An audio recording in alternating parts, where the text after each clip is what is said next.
Aqui é café da manhã, almoço, merenda e janta. E nós chegamos aqui de um alagado pedindo um abraço e um sorriso. E foi aqui que nós encontramos. Tá excelente, tá de primeira qualidade. Tem as brincadeiras para as crianças, policiamento bom, roupas, né, para as pessoas que precisam. Todos os órgãos estão aqui dentro. Que essa equipe trata todos os abrigados com respeito e carinho. É um momento de solidariedade. É hora de acolher as pessoas. Prefeitura de Rio Branco.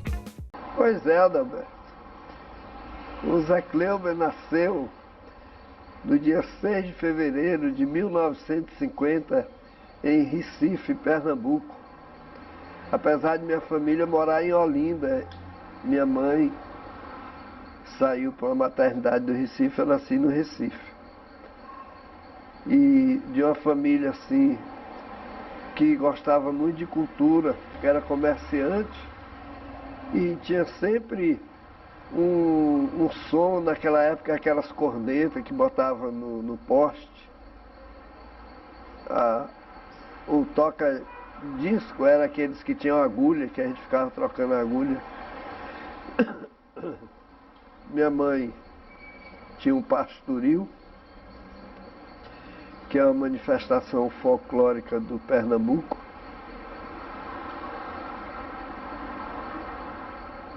Eu acho que agora já está por todo o Brasil, mas antes era mais em Pernambuco.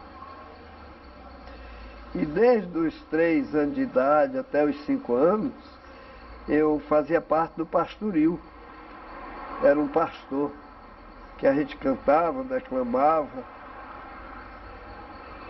Depois dos 5 anos, nós mudamos para o Maranhão, cidade da minha mãe, Pedreiras, cidade do João do Vale, que eu tive assim, não sei se é honra, privilégio ou alegria de ter conhecido quando era criança, o João do Vale. Morei até os 18 anos em Pedreiras, conheci bastante a cidade maranhense, a gente saía fim de semana para passear. Depois voltei para Recife. E nessa época que eu voltei para Recife, foi na época da ditadura, que eu só ouvia falar pelo rádio na época, lá no Maranhão. Não tinha... A gente não sabia dessa ditadura de mortes, de prisões, de artistas. E na época eu já tinha um sonho. Eu lia muito fotonovela, porque na minha época não tinha nem televisão lá em Pedreiras. Eu conhecia a televisão, só o móvel da televisão, naqueles lugares onde vendia figurinha para a gente preencher o álbum. E um dos prêmios era uma televisão, mas só era o móvel, não ligava. Não tinha canal de televisão. Mas pelas fotonovelas eu já imaginava como seria a televisão. Quando conheci, não foi muita surpresa. Eu via cinema também, lá em Pedreiras. Participava dos blocos carnavalescos da cidade, sempre tocando um tamborzinho, uma ritinta. E aí, aos 18, um sonho de ser cantor, de seguir uma vida artística. E aí eu comecei a ir aos programas de rádio, que era mais ou menos como Cine Recreio, que tinha cinema e tinha o palco de apresentações. E fui bem sucedido na época, a época da Jovem Guarda, do Iê. Eu tinha uma dupla com um amigo e fui trabalhar na Assembleia Legislativa de Pernambuco com um deputado que era amigo do meu pai e me conheceu muito pequeno.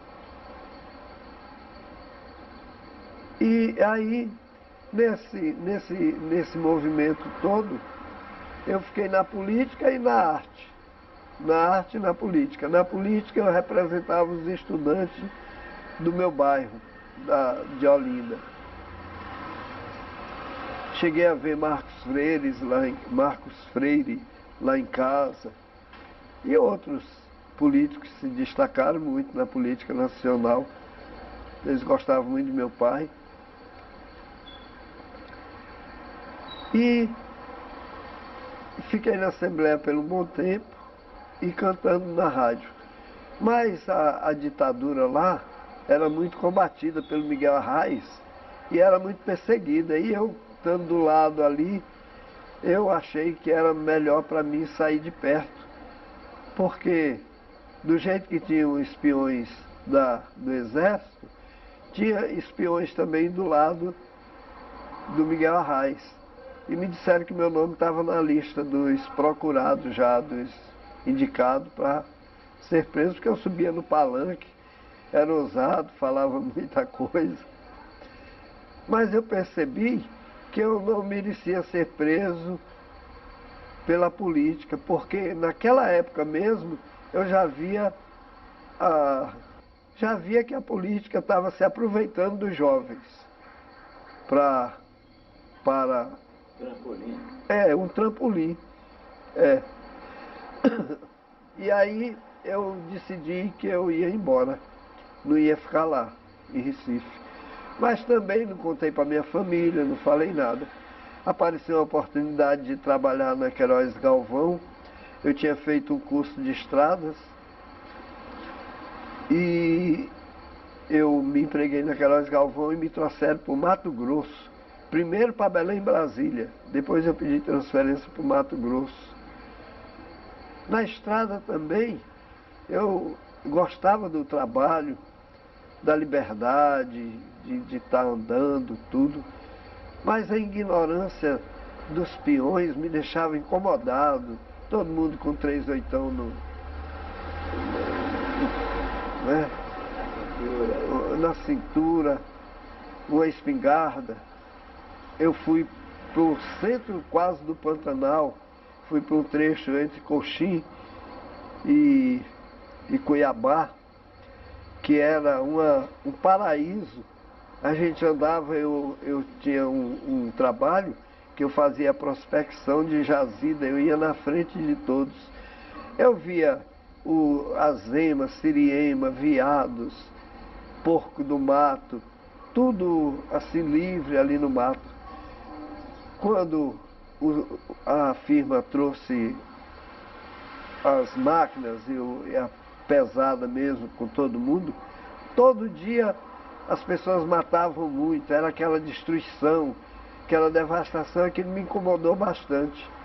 Aí eu resolvi pedir demissão, fiz uma mochila lá mesmo no acampamento onde eu morava, pedi demissão, eles não queriam me dar demissão, me mandaram para o médico, para a medicina, para ver se eu tinha algum problema. Depois me transferiram para Recife, mas até que eu consegui minha admissão. Fiz uma mochila e saí andando. Na época tinha o movimento hippie, que eu até admirava muito. De vez em quando eu hospedava lá no acampamento, um casal, 2 casais. No outro dia era a maior gozação da galera. E aí, namorou a ripa, tal. Aí eu pensava, pô, meu pessoal só pensa mesmo sexo carnal. Não é meu meio, não. Eu gostava da profissão. A profissão incluía geologia e engenharia. Saí viajando.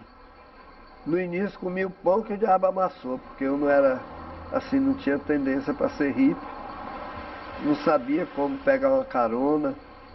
Até que o dinheiro foi acabando, o dinheiro da indenização. E eu peguei assim as manhas de como é que ia sobreviver na estrada. Nessa caminhada eu passei pelo Maranhão, passei pelo Ceará, pelo Maranhão, por Belém, Manaus.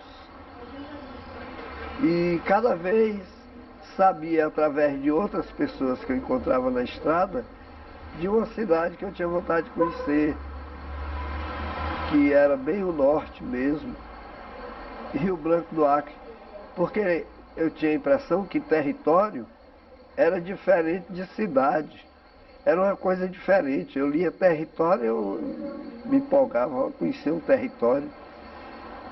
Só que quando eu cheguei aqui já era estado. Mas cheguei numa época boa. E aqui eu vi muitas dificuldades, muitas lutas. Eu cheguei aqui, fui para Chapuri, vi Chapuri cercado de máquinas e os seringueiros lutando para defender aquela história toda. Eu pensei, bem, aqui é um lugar onde eu me adapto, não com a violência, mas vi também muita cultura, coisa que eu não vi em Rondônia, que não encontrei em outros estados, mais exploração de ouro, essas coisas, garimpo, né?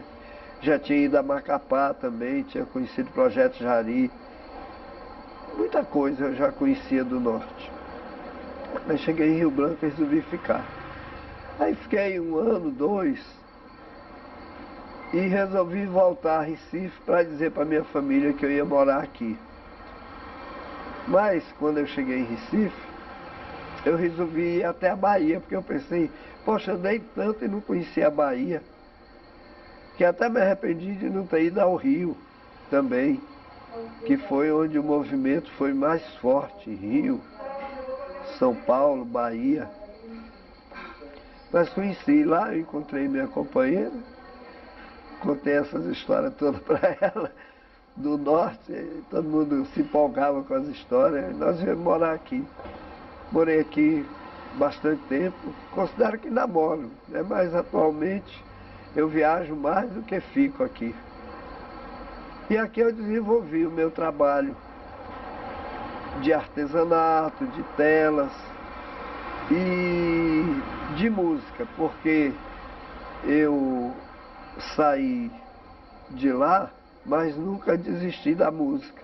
É uma boa opção para beber, se divertir, viver essa emoção, comer humor, tirar gosto, conversar e rir à toa, nesse ambiente gostoso, todo mundo tá de boa, comida boa, comida de boteco, bebida boa, bebida de boteco, gente boa de boa no boteco, todo dia é dia de boteco. Cadê você? Cadê você? Tô no boteco, tô maluco pra te ver. Cadê você? Cadê você? Tô no boteco, tô maluco pra te ver.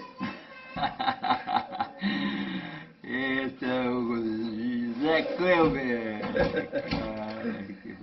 E me dediquei às músicas da floresta.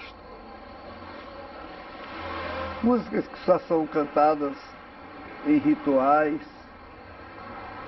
As pessoas gostaram muito do meu trabalho. E assim fiquei conhecido aqui em Rio Branco, como o Zé Cleuber mesmo, compositor, artista. Volto no Nordeste muito, mas não, sinceramente, não me atrai ficar morando lá, morando mesmo. São todos pontos de apoio, ponto de apoio é família, minha família, meus irmãos, minhas irmãs, meus pais já faleceram. É ponto de apoio em Minas, então minhas filhas. E é isso. Adalberto, entre hinos e composições, tem umas 200 canções. Umas 200. Eu não tenho o número certo, não, porque eu não fiz essa contabilidade. Mas é uma marca muito expressiva.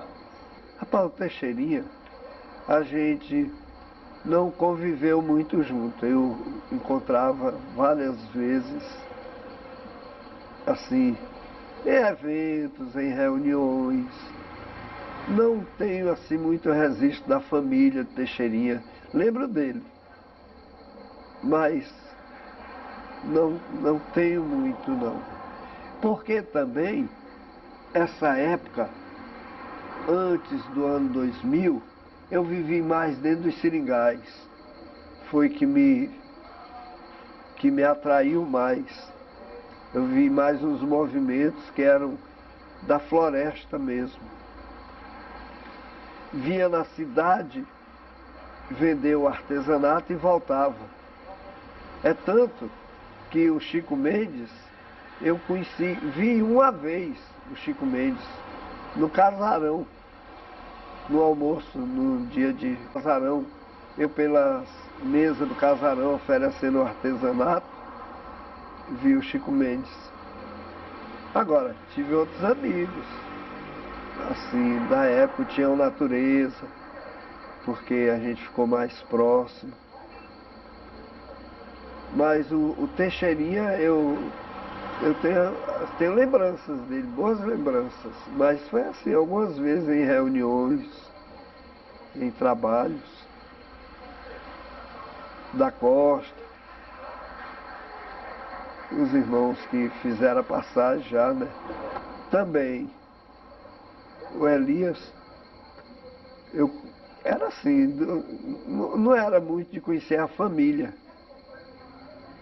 Conhecia dos trabalhos, se encontrava tocando, cantando.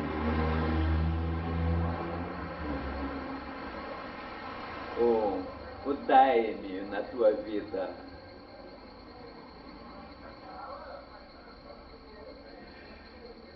Foi uma coisa muito boa que aconteceu na minha vida, porque quando eu cheguei aqui, eu já tinha tido tantas malárias, eu tinha vício de beber, de fumar, e quando tomei a bebida, eu não passei bem não.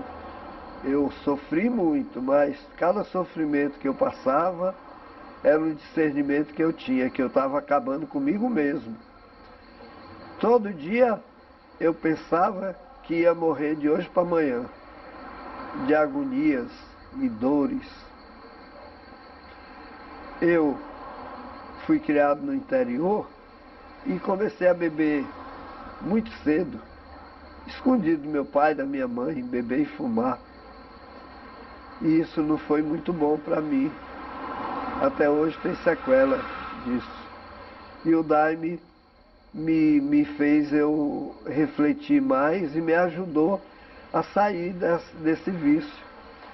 Porque espiritualmente eu já tinha um segmento, eu estudei em escola de padres, freiras, então eu tinha uma fé, tenho, em Nosso Senhor Jesus Cristo e nos seres divinos, que me ajudou muito a compreender as coisas e a superar muitas coisas, muitas barreiras.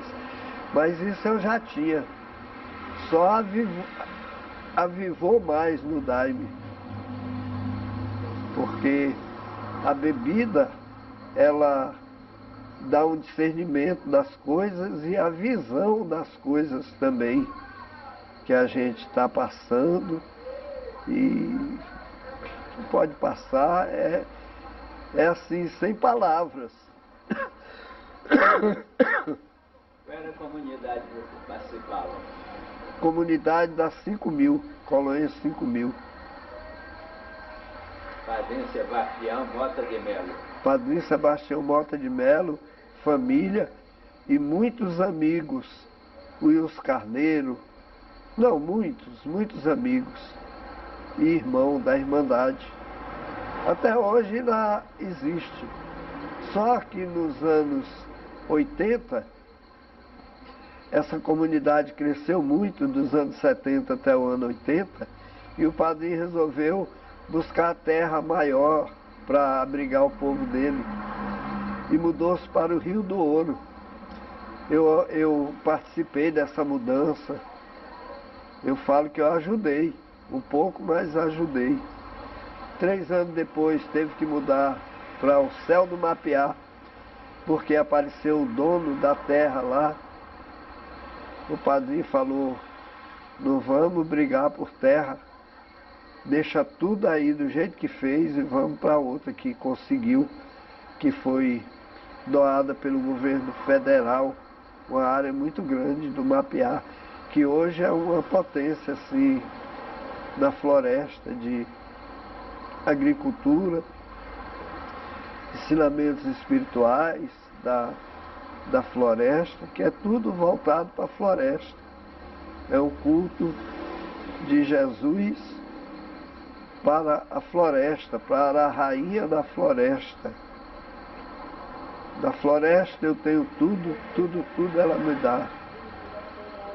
É parte de um hino. É um primor, a floresta, da maneira que é feita. Com amor se harmoniza e deixa a terra satisfeita. São frases de hinos. Muito bem. É um primor, a floresta, da maneira que ela é feita.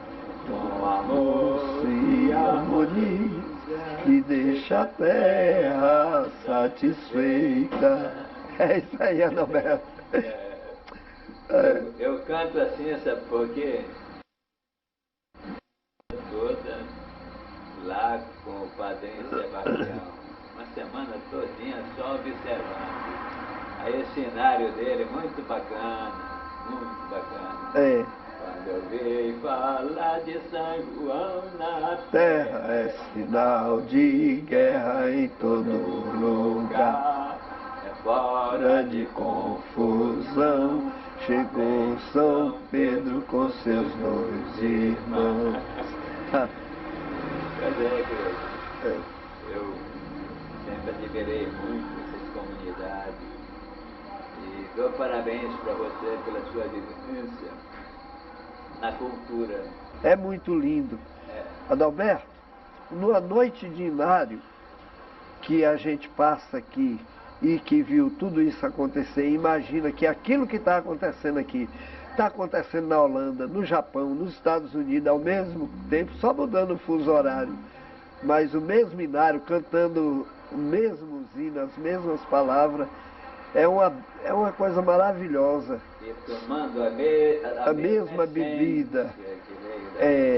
E essa expansão se agradece ao padrinho Sebastião Mota de Melo, porque o centro do mestre Irineu, para mim, é o centro do mestre, o túmulo do mestre e os guardiões do centro do mestre. Eles não expandiram a doutrina, porque eles são os guardiões ali mesmo. Em volta da Madrinha Peregrina e do túmulo do mestre, são vários centros dos discípulos do mestre, dos mais novos, né? E a expansão coube ao padrinho Sebastião Mota de Melo de dar essa sequência e ir para o mundo todo, porque o mestre já cantava que as estrelas me levaram para conhecer o mundo inteiro.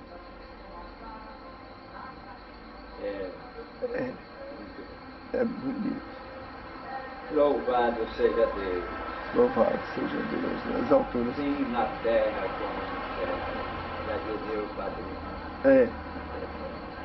Mas olha, creio, eu fico feliz de ter você aqui comigo mais uma vez e poder desfrutar desse momento com você. Tá? Que Deus lhe proteja, que Deus lhe dê muito além do que já tem lhe dado, viu? Ô, Adalberto, só gratidão, meu amigo. É uma pena que você está do outro lado da câmera aí. Gostaria que você estivesse do lado de cá para as pessoas verem o Adalberto, um historiador, um cineasta, um batalhador pela arte e, acima de tudo, um amigo, um irmão que eu conheci aqui. Tenho muito orgulho disso. E a emoção também. Pois é. Tudo isso cai na conta da nossa amizade. É. do respeito que eu tenho por você, da admiração que eu tenho por você, pelo seu trabalho, pela sua família também. Obrigado. Também. Do círculo de amizade. É recíproco. Jesus na frente, Cleuber, e tudo vai bem.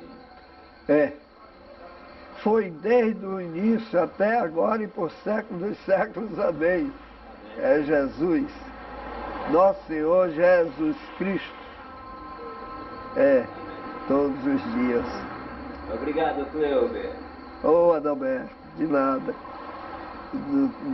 Só gratidão, meu irmão.